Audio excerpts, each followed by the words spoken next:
Vamos a abrir la palabra de Dios en esta hora en el libro de Daniel, capítulo 7, verso 10. Daniel, capítulo 7, verso 10. Leo para ustedes. Un río de fuego procedía y salía de delante de él. Millares de millares le servían y millones de millones asistían delante de él. Y el juez se sentó y los libros fueron abiertos. Vamos a entrar en una serie de la palabra a partir de hoy que se titula Los libros fueron abiertos. Y voy a pedir que abra la palabra de Dios en el libro de Esdras, capítulo 4. Y mientras usted busca la palabra de Dios en el libro de Esdras, capítulo 4, pues vamos a tener entendimiento de algo que está muy consignado en la palabra y que es muy pertinente para nuestras vidas, como todas las cosas que están en ella, que son fuente inagotable de vida. La Biblia contiene la descripción de varios libros que existen en el cielo. Daniel nos dice que estos libros fueron abiertos. Pero nosotros dentro de nuestra vida cristiana hemos tenido el entendimiento de los libros de la palabra y sobre todo citamos mucho ese texto que dice: y el que no se hallara inscrito en el libro de la vida fue lanzado al lago ¿de qué? De fuego. Y con ese versículo hemos mandado para la candela a todo el que nos ha atravesado, que no quiere aceptar al Señor o seguir los caminos de Dios o escuchar lo que le estamos diciendo, ¿sí o no? Amén. Pero la palabra de Dios dice: los libros fueron abiertos. Quiere decir que no es solamente ese. En Éxodo 24:7 dice libro del pacto. Número 21:14, libro de las batallas de Jehová. Deuteronomio 31:26, libro de la ley. Salmo 139:1-6, libro de la vida. Daniel 9:2, libro de los años que anunció Jeremías. Daniel 10:21, libro de la verdad. Ezequiel 2:9, libro de las endechas, lamentaciones y ayes. Hebreos 10:7, libro de nuestro destino en Cristo. Apocalipsis 20:12, libro de las obras. Apocalipsis 22:7-9, libro de las profecías. Malaquías 3:16, libro de las memorias. O sea que hay más de qué, de un libro, y forma parte de la herencia de los hijos de Dios todo lo que está escrito en los libros que pueden ser abiertos. El Señor Jesús abrió el rollo en el libro de Isaías y lo leyó en un versículo que hacía referencia a él y luego dijo: hoy se ha cumplido esta palabra delante de vosotros. En esta mañana en la serie Los libros fueron abiertos, vamos a meditar en el libro de las memorias. Y vamos a abrir la palabra en el libro de Esdras, capítulo 4, verso 15. Para que se indague en el rollo de las memorias de tus padres, y hallarás en el rollo de las memorias, y sabrás que esta ciudad es una ciudad rebelde y perjudicial para reyes y provincias, y las revueltas se producían en su interior desde tiempos muy antiguos, motivo por el cual esta ciudad fue asolada. Resulta que si nosotros miramos bien, el libro de Esdras nos habla del regreso del cautiverio de Babilonia. El pueblo fue llevado cautivo a Babilonia por causa de la idolatría, la desobediencia a Dios, y por causa que dejaron a Dios y fueron detrás de dioses ajenos. Y Dios, para sanarlos de la idolatría, permitió que fuesen llevados cautivos a Babilonia. Cuando estamos leyendo el libro de Esdras, estamos hablando de cuando regresaron de Babilonia, de la deportación y del cautiverio. Y una de las primeras cosas en las primeras incursiones del regreso es que Dios utiliza a Zorobabel para empezar a restaurar el altar, y está en el capítulo 3. Y comienzan a levantar el altar porque es una de las primeras cosas que se hace cuando se llega a un lugar. Recordemos que Dios le dijo a Abraham: sal de tu tierra y de tu parentela a la tierra que yo te mostraré. Y donde llegaba, ¿qué levantaba? Un altar. Y es un principio, ¿verdad? De cada vez que nos movemos, donde lleguemos, ¿qué debemos hacer? Levantar un altar. Y en nuestra vida, en nuestra casa, en nuestro andar diario, ¿qué debemos tener delante de Dios? Un altar levantado de oración, de adoración, de intercesión, de clamor y de ruegos delante de Él. Y una de las primeras cosas que comenzaron a hacer en el regreso del cautiverio de Babilonia fue levantar y restaurar el altar. Pero como sabemos que tenemos un enemigo de nuestras almas, pues ellos comenzaron a levantar y a restaurar el altar y comenzaron a tener una oposición bastante fuerte. En el capítulo 3, levantando los cimientos del templo, pero ya en el capítulo 4, los adversarios detuvieron la obra. ¿Y de qué manera los adversarios destruyeron o detuvieron la obra? Miremos lo que dice Esdras capítulo 4, verso 2. Lo primero que hicieron los enemigos de Judá y de Benjamín, en el momento en que intentaban reedificar el templo, colocar los cimientos después de haber levantado el altar, fue venir y decirles de la siguiente manera: edificaremos con vosotros, porque como vosotros buscamos a vuestro Dios, y a Él ofrecemos sacrificios desde los días de Esarhadón, rey de Asiria, que nos hizo venir aquí. Entonces, la primera disposición que tienen los enemigos es: claro, ustedes van a levantar los cimientos, venga, les ayudamos. Nosotros también buscamos a Dios como ustedes. Y cualquiera pues le cree, ¿verdad? Y hace esa alianza y esa asociación. Pero la Biblia dice que los hijos de Dios no ignoramos las maquinaciones del enemigo.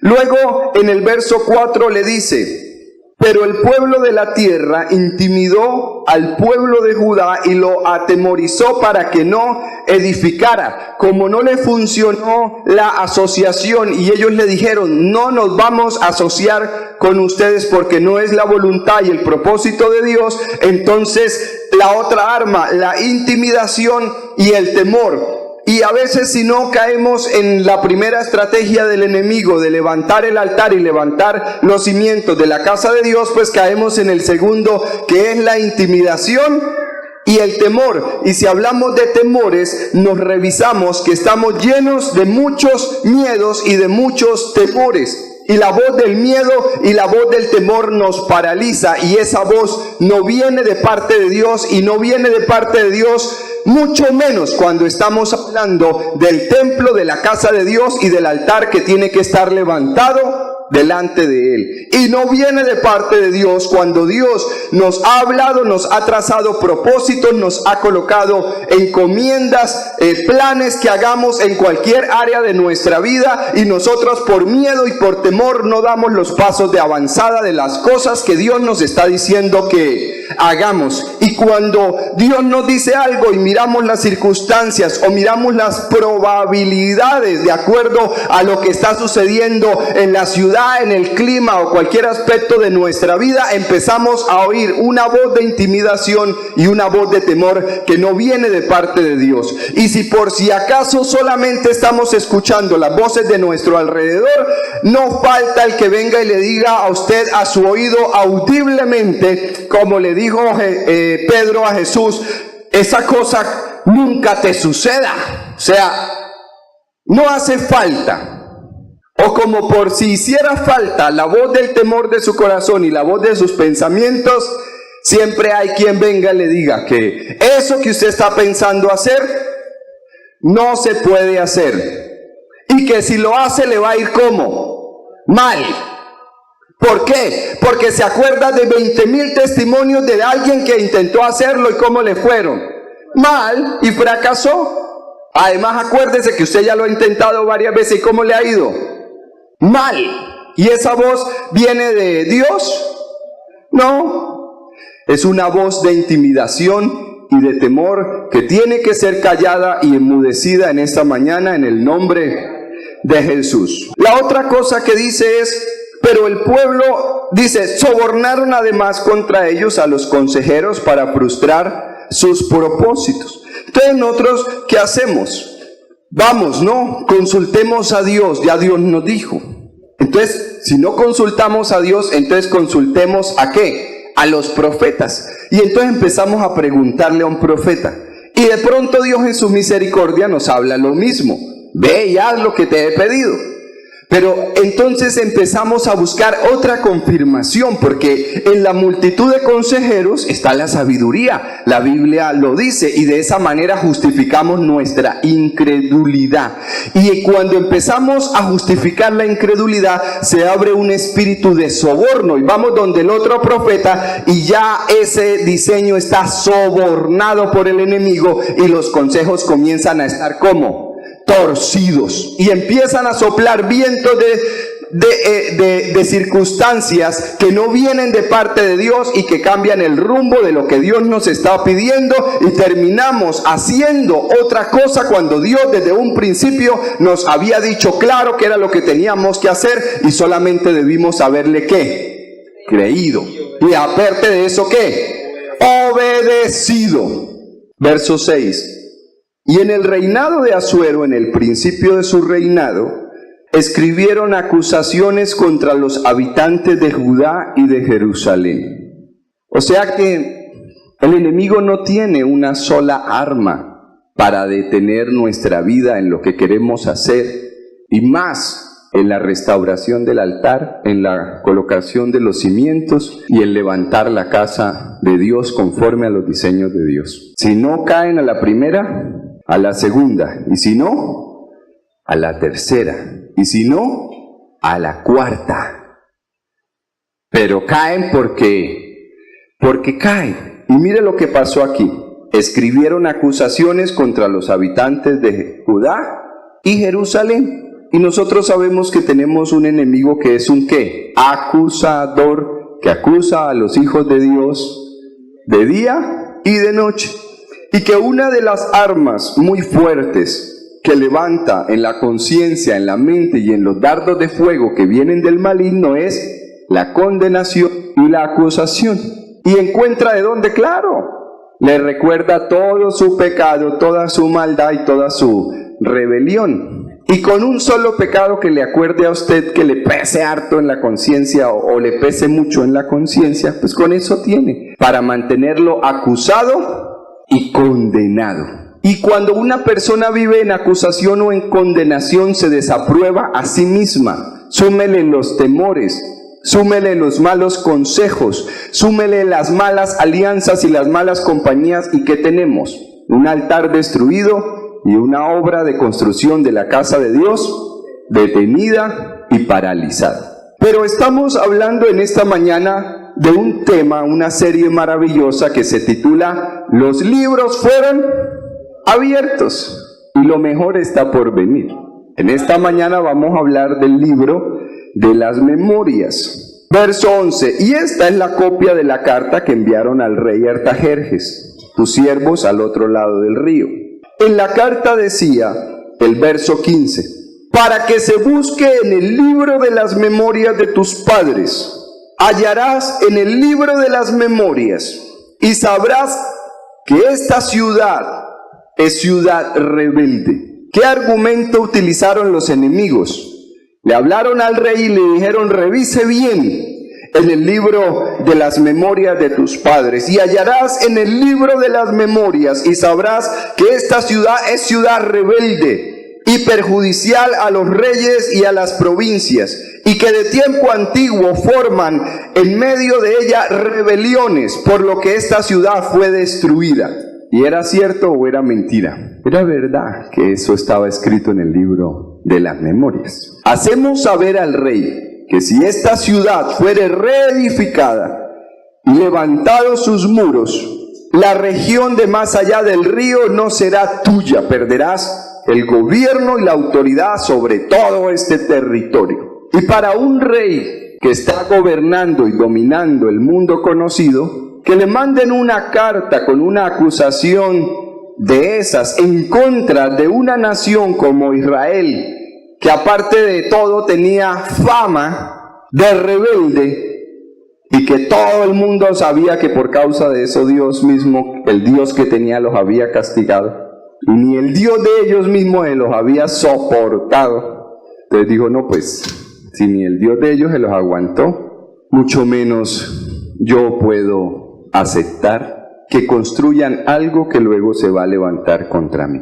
Y hasta ahí llegó la colocación de los cimientos del templo, hasta donde las acusaciones pudieron más. ¿Qué arma levantó el enemigo para detenerlos? Levantó que se abriera el libro de las memorias. Y con el libro de las memorias logró detener la obra. Y en esta mañana vamos a meditar, y estamos meditando en el libro de las memorias. Verso 24. Entonces cesó la obra de la casa de Dios que estaba en Jerusalén, y quedó suspendida hasta el año segundo del reinado de Darío, rey de Persia. 17 o 20 años demoró parada la obra de la casa de Dios. En el capítulo 5 empezamos a encontrar algo, y es que empiezan a reedificar el templo. Dice, profetizaron Ageo y Zacarías, hijo de Ido, ambos profetas, a los judíos que estaban en Judá y en Jerusalén en el nombre del Dios de Israel que estaba sobre ellos. Entonces se levantaron Zorobabel y Jesúa, hijo de Josadat, y comenzaron a reedificar la casa de Dios que estaba en Jerusalén, y con ellos los profetas de Dios que les ayudaban. Profetizaron Ageo y Zacarías. Y cuando la voz profética actúa, se reanudan y se retoman los propósitos de Dios. ¿Por qué? Porque es el diseño de la palabra. Juan el Bautista le abrió camino a Jesús, y vino el Maestro a cumplir su propósito y su ministerio. Y es diseño de la palabra que la voz profética activa los propósitos de Dios. Porque necesitamos que Dios hable, porque su voz es la que tiene poder creativo, y su voz es la que autoriza, y su voz es la que puede hacer que sucedan todas las cosas. Y entonces, simplemente basados en la voz profética, retornaron la obra. Pero ya sabemos que habían parado la obra por muchos años, y los enemigos necesitaban levantar nuevamente argumentos para volverla a detener. Pero en esta ocasión, a diferencia de la primera, pues fue muy diferente. Mire lo que dice después de que la voz profética actuó en favor de eso, y quiero recalcarle algo, que es que si muchas de las cosas de la construcción de la casa de Dios, y cuando hablamos de la casa de Dios, de los cimientos del templo y del altar, no estamos hablando solamente de un ministerio o de una asociación de hijos de Dios tratando de cumplir un propósito. Estamos hablando del altar de cada uno, estamos hablando de los cimientos del templo de cada uno, ¿verdad? De la casa de Dios, que es el templo de nuestro corazón.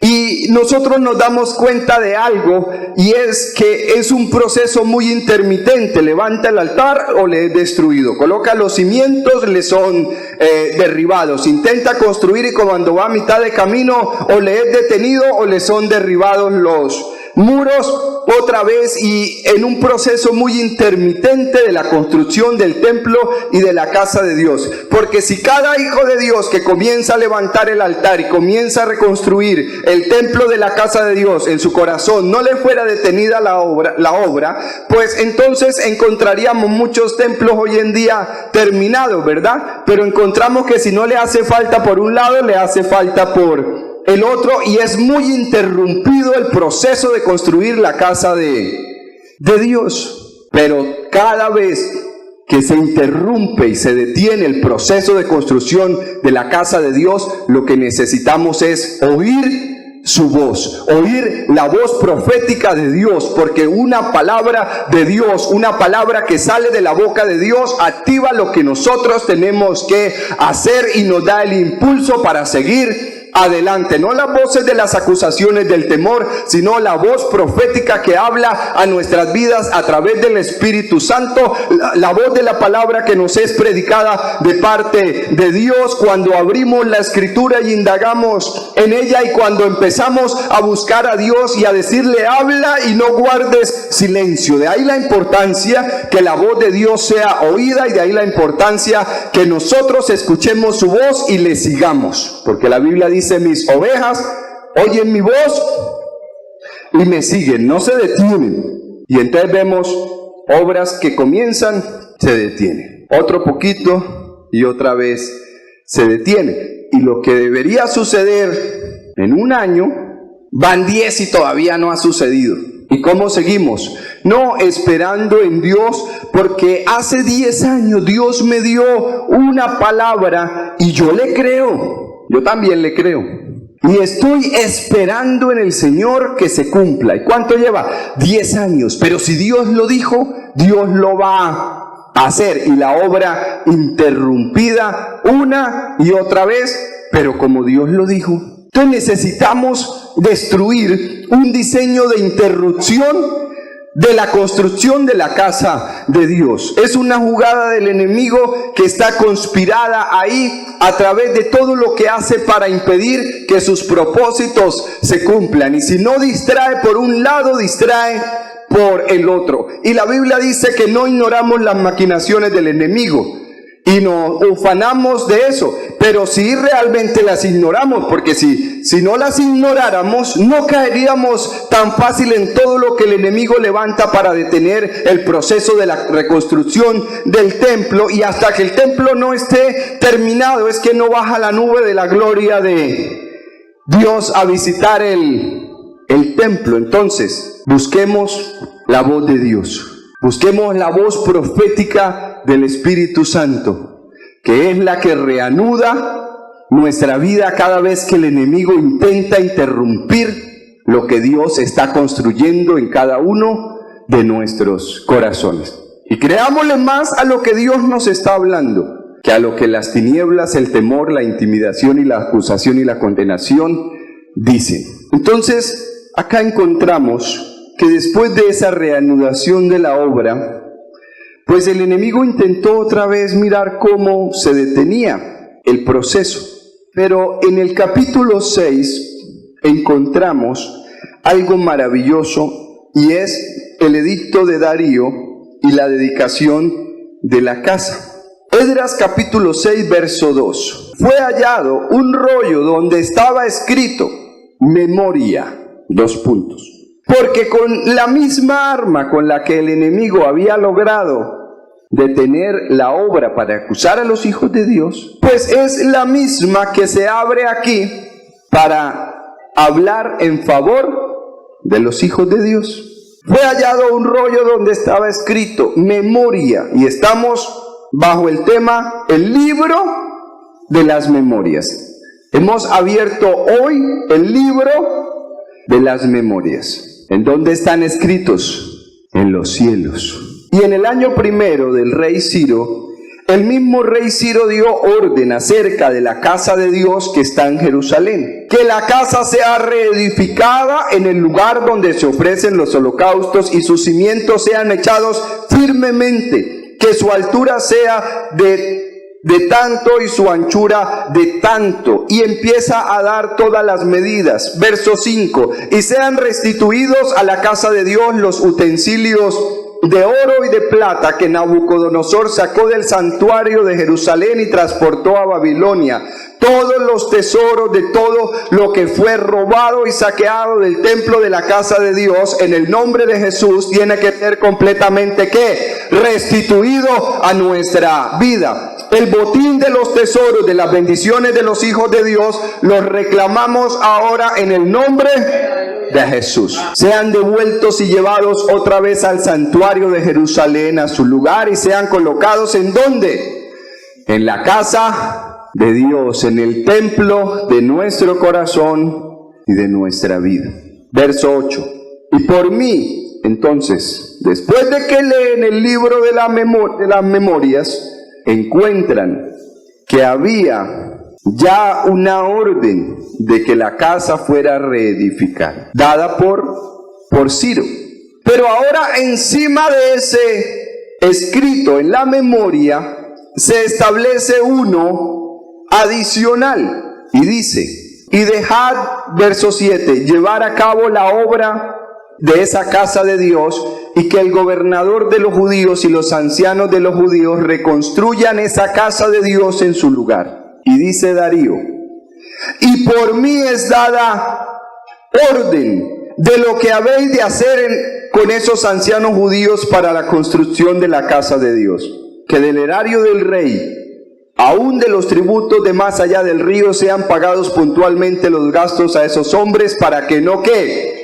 Para que no se detengan, y lo que sea necesario, tanto becerros como carneros y corderos, para holocaustos al Dios de los cielos, como asimismo trigo, sal, vino y aceite, conforme a lo que digan los sacerdotes que están en Jerusalén, les sea dado cada día sin ¿qué? Sin falta. Trigo, sal, vino y aceite cada día sin ¿qué? Sin falta. Verso 11. Asimismo decreto que cualquiera que infrinja este edicto se arranque un madero de su casa y sea clavado y empalado en él, y que por ello su casa sea convertida en muladar. Y Dios, que hizo que su nombre habite allí, destruya a todos los reyes y pueblos que alcen la mano para modificar o destruir esa casa de Dios que está en Jerusalén. Yo, Darío, promulgo el edicto, sea ejecutado con toda diligencia. ¿Es importante el libro de las memorias? ¿Sí o no? Amén. Porque en el libro de las memorias está contenido todo lo bueno y todo lo malo, pero Dios levanta a nuestro favor todo lo bueno que está contenido en el libro de las memorias. ¿Y cuántos quieren saber qué más hay a nuestro favor en el libro de las memorias? La misma arma que utilizó fue levantada. Hoy se abre delante de nosotros el libro de las memorias. Veamos lo que dice Malaquías, capítulo 3, verso 16, desde el verso 13. Diferencia entre el justo y el malo. Vuestras palabras contra mí han sido violentas, dice Jehová. Malaquías 3:13. Vuestras palabras contra mí han sido violentas, dice Jehová. Y dijiste: ¿qué hemos hablado contra ti? Como cuando decimos: pero Señor, ¿y en qué hemos pecado? O sea, por si hemos pecado. Habéis dicho: por demás es servir a Dios. ¿Qué aprovecha que guardemos su ley y que andemos afligidos en presencia de Jehová de los ejércitos? O sea, ¿de qué sirve afligirse delante de Dios? ¿De qué sirve preocuparse? ¿De qué sirve sufrir buscándolo? ¿De qué sirve esforzarse en alcanzar un propósito de Él? ¿De qué sirve batallar contra las tinieblas, las potestades? ¿De qué sirve creer en una esperanza de que Él pueda hacer algo con nosotros? ¿De qué sirve buscar a Dios? Y no porque lo digamos en ese tono que yo lo estoy hablando, sino porque lo pensamos y lo maquinamos en nuestro corazón, producto de las circunstancias. Decimos pues ahora: Bienaventurados son los soberbios y los que hacen impiedad. No solo son prosperados, sino que tentaron a Dios y escaparon. ¿Lo vemos o no lo vemos? Altivos y arrogantes, no solo están llenos de plata, sino que han pecado contra Dios deliberadamente y no les ha pasado nada. Es que ni una gripa les da. ¿Lo vemos o no lo vemos? ¿Y lo comparamos o no lo comparamos?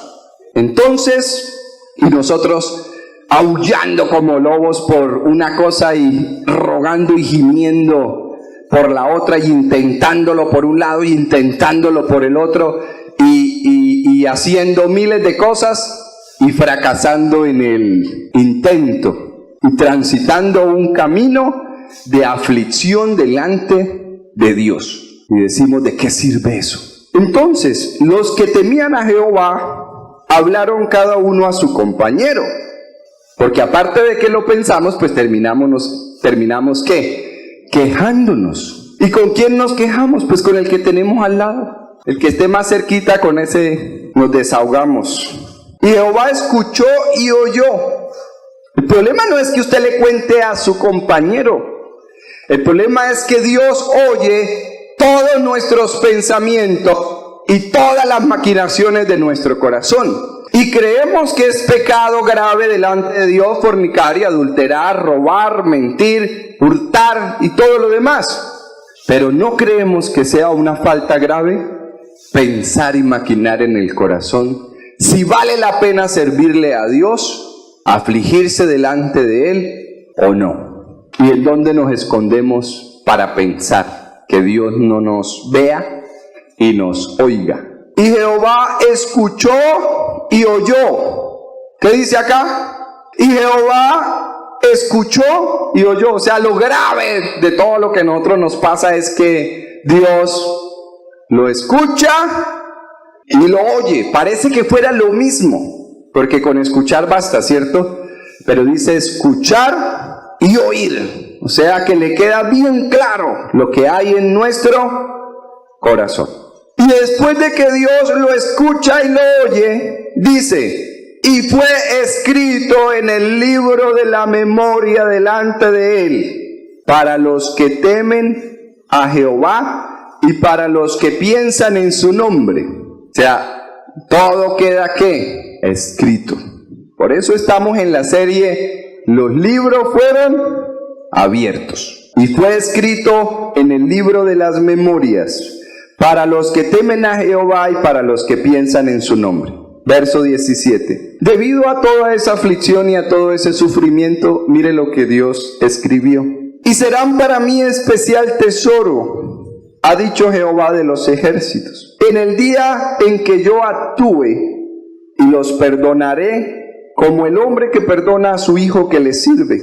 Entonces os volveréis y discerniréis la diferencia entre el justo y el malo, entre el que sirve a Dios y el que no le sirve. Necesitamos abierto este libro en favor de nuestras vidas, amén, para que aprendamos la diferencia entre el que le sirve a Dios y el que no le sirve, y entre el justo y el malo. Esther 6, 1 al 9, bajo el tema el libro de las memorias, abierto hoy delante de nosotros. Aquella misma noche se le fue el sueño al rey y dijo que le trajesen el libro de las memorias. Parece que siempre ha estado en la Biblia, pero nunca nos habíamos dado cuenta de que estaba ahí.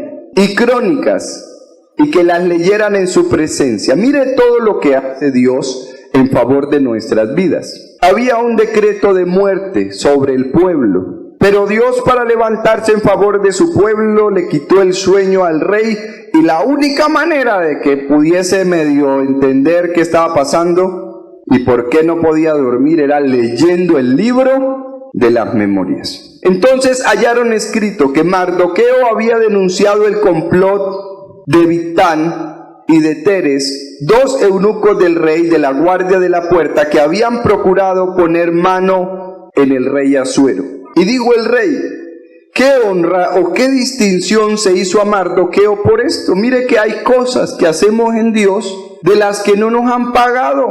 Pero ¿en dónde están escritas? En el libro de las memorias. Y hay un dicho que dice que hay que guardar pan para mayo. Nosotros nos quejamos, porque esa sería la palabra, de cuántas cosas esforzadamente no hemos hecho por el Señor y por el prójimo, y Dios no nos ha pagado conforme a la paga que nosotros quisiéramos con lo que Dios nos pagara.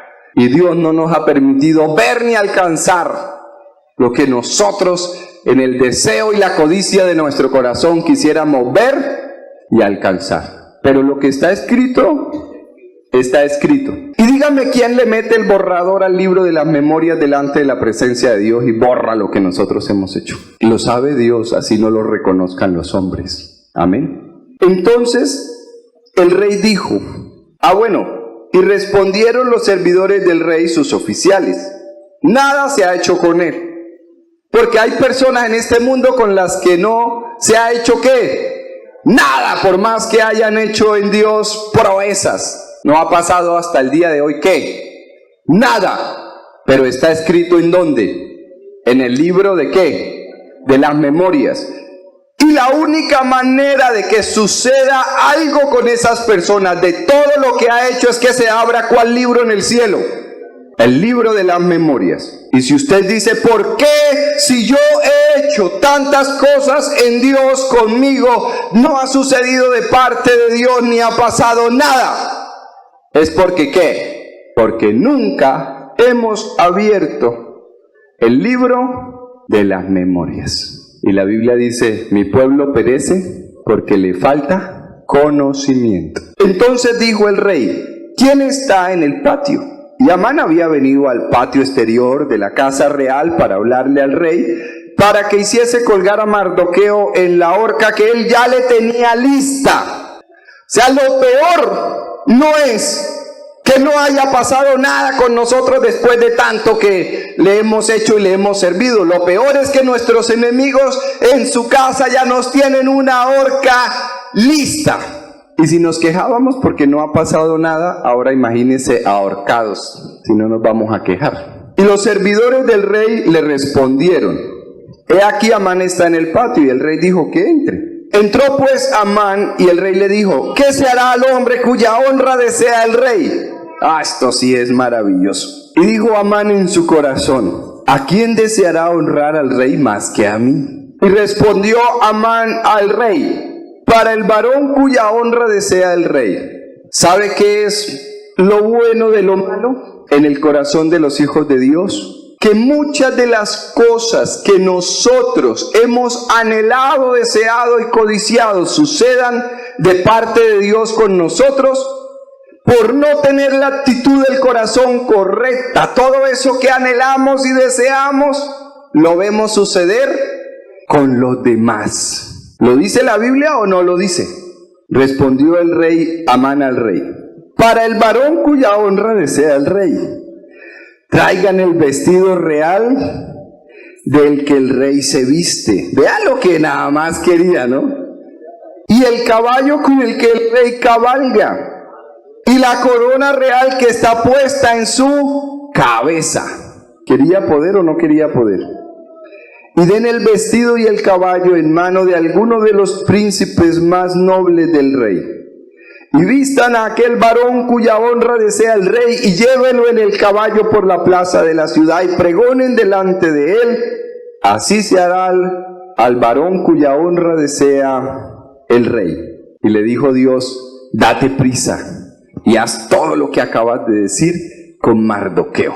Porque las vestiduras reales, la corona real, el caballo en el que el rey cabalga, es para los hijos de Dios, que entiendan que podemos abrir el libro de las memorias y apropiarnos de la honra que todos los enemigos nos han robado por años. ¿Estamos entendiendo lo que el Espíritu de Dios le dice a la iglesia hoy? Segunda de Reyes, capítulo 20, 1 al 9. Enfermedad de Ezequías. Segunda de Reyes, segundo libro de los Reyes, capítulo 20, verso 1 al 9.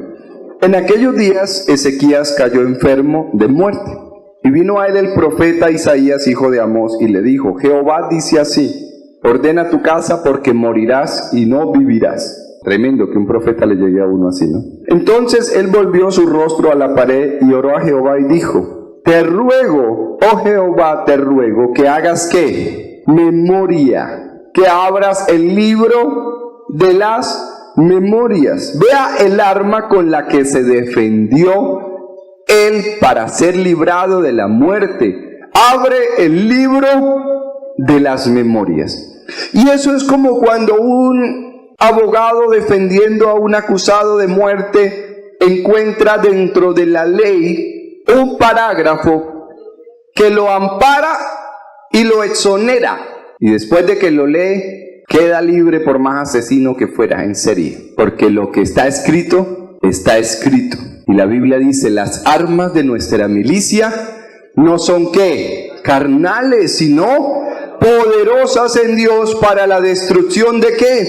De fortalezas. Y el libro de las memorias tiene autoridad contra la muerte, porque había ya un edicto de muerte y él dijo: no, ábrame en el libro de las memorias. Ahí está escrito todo lo que yo he hecho durante toda la vida. Con lo que está escrito ahí tengo derecho a ser librado de la muerte y a vivir mucho más años. ¿Y contra quién peleó? Contra nadie, porque entre más sabe menos se pelea. Pero se ha dado cuenta que los que llegan a ser cinturón negro, a lo último no le ponen un dedo encima a nadie. Uno dice: pero ¿para qué entrenaron tanto tiempo dándose golpe contra los objetos y entrenando contra los demás? Si después de que alcanzan todo ese conocimiento y entrenamiento ya no pelean, porque es que el que sabe, ¿sí o no? O sea, ya saben tanto que ya para defenderse no necesitan ¿qué? Pelear. Lo coloco como ejemplo, o sea, estamos acostumbrados como hijos de Dios a pelear con las mismas armas y a defendernos con los mismos recursos espirituales. ¿Y cómo nos ha ido? Mal, porque unas las hemos ganado y otras decimos: y la pelea sigue ahí, pero ¿qué era? Lo que es que no hemos entendido cuál es el arma correcta. Amén. El libro de las memorias tiene poder y autoridad contra la muerte. Dice aquí: y antes que Isaías saliese hasta la mitad del patio, vino palabra de Jehová a Isaías diciendo: mire que le acaban de decir: ordena tu casa porque de cierto morirás y no vivirás. El profeta da la vuelta y el otro dice: abran el libro de las memorias. Y Dios de una ley dice: devuélvase de una vez y dígale en mi nombre lo siguiente. O sea, hace cambiar la voluntad de Dios. Y eso es tremendo, porque la voz profética cambió y se devuelve y le dice: ve y di a Ezequías, príncipe de mi pueblo. Así dice Jehová. La primera dijo: ordena tu casa porque te vas a morir. Ahora aquí dice: ve y dile a Ezequías, príncipe de mi pueblo. El libro de las memorias reconoce la posición en la que estás en Dios. Te posiciona en los lugares celestiales. Príncipe de mi pueblo, así dice el Dios de David tu padre. Mire cómo ya le manda a decir con toda una introducción y todo, o sea, con todo el respeto que se merecía el rey y la honra, porque el libro de las memorias que rescata la honra. Yo he oído tu oración y he visto tus lágrimas. He aquí que yo te sano. El libro de las memorias permite que ser sanado. Al tercer día subirás a la casa de Jehová y añadiré a tus días 15 años. Y yo te libraré y a ti de la mano del rey de Asiria y ampararé esta ciudad por amor de mí mismo y por amor de David mi siervo. Mire todo lo que puede hacer que sea abierto el libro de las memorias. Y dijo Isaías: toma masa de higos, y tomándola la pusieron en la llaga y sanó. Y Ezequías había dicho a Isaías: ¿qué señal tendré de que Jehová me sanará? Y le dijeron: avanzará a la sombra 10 grados o retrocederá 10 grados. O sea, abrir el libro de las memorias permite que señales del cielo ocurran a nuestro favor. Activa las señales de Dios. Primer libro de Reyes, capítulo 18. Pasados muchos días vino palabra de Jehová a Elías en el tercer año diciendo: ve, muéstrate acá y yo haré llover sobre la faz de la tierra. No había llovido por 3 años y medio.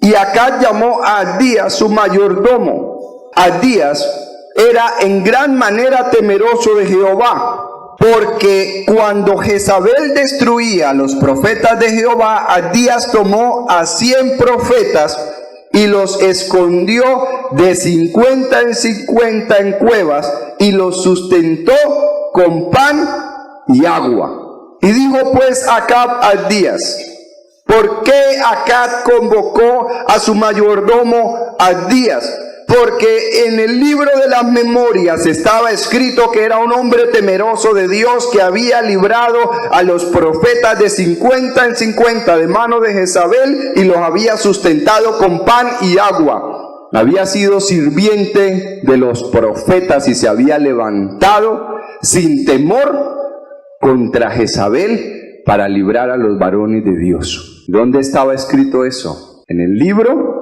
de las memorias. Y entonces, cuando el rey necesitaba quien le ayudara a buscar agua, ¿a quién buscó? Pues a Abdías. Porque Dios, ¿a quién convoca? Dios convoca al que no tiene temor, al que se levanta en favor de otros a costa de su propia vida. Y Dios convoca al que está dispuesto a servir. Y cuando no había agua en toda la tierra, necesitaban para los caballos agua. Y como no había agua, el rey dijo: vete por un lado y yo me voy por el otro hasta que encontremos en algún lugar de todo el país agua. Y cuando Abdías iba caminando, ¿con quién creen que se encontró? Con el profeta Elías. ¿Y en mano de quién estaba que lloviera? En mano del profeta Elías. ¿Encontró qué? El agua. Encontró la voz profética que desataba no solamente un puñadito de agua para los caballos, sino encontró la voz que podía hacer llover sobre toda la nación. Y para terminar, Ezequiel 9, 3 al 4.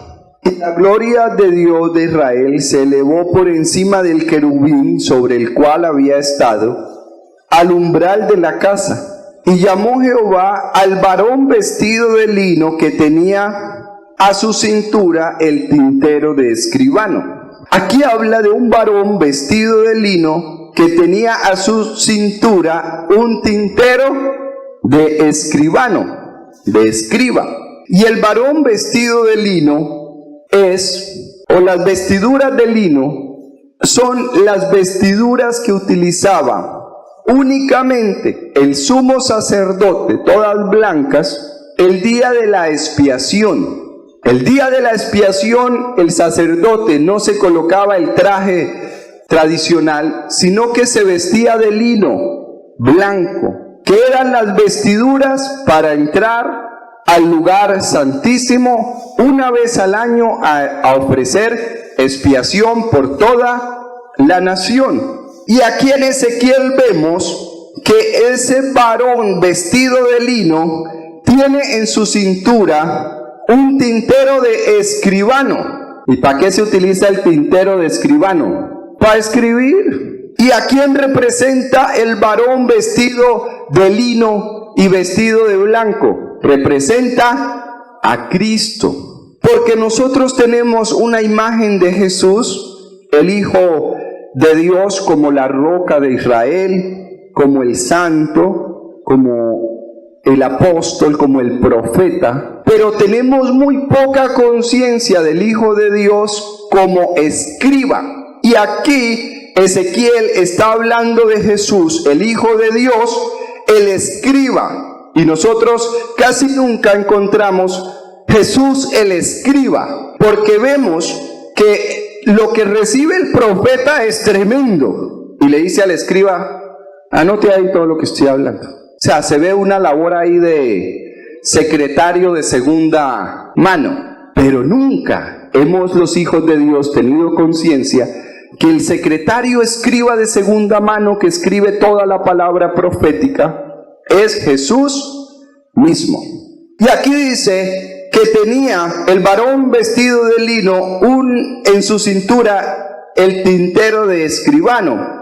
Y dijo Jehová: pasa por en medio de la ciudad, por en medio de Jerusalén, porque Dios pasa todo el tiempo por en medio de la ciudad y del medio de Jerusalén, porque la Biblia dice que los ojos de Dios recorren toda la tierra. Y aquí le dice: pasa por en medio de la ciudad y por en medio de Jerusalén, y ponles una señal en la frente a los hombres que gimen y claman a causa de todas las abominaciones que se hacen en medio de ella. El varón vestido de lino, con la tinta de escribano, pasando por toda la tierra, colocando una señal ¿en dónde? En la frente. ¿A quiénes? A los que gimen y a los que claman por todas las abominaciones que se hacen sobre la tierra. ¿Con qué tinta cree que está escrita la señal en la frente de los que gimen y los que claman? Con su propia sangre. Y la Biblia dice que la sangre de Jesús habla mejor que la de Abel. Ministerio Red Global Jesús. Visítanos y conoce más de la palabra de Dios los días domingo a las 8 de la mañana y a las 5 de la tarde con el pastor Edwin Calderón.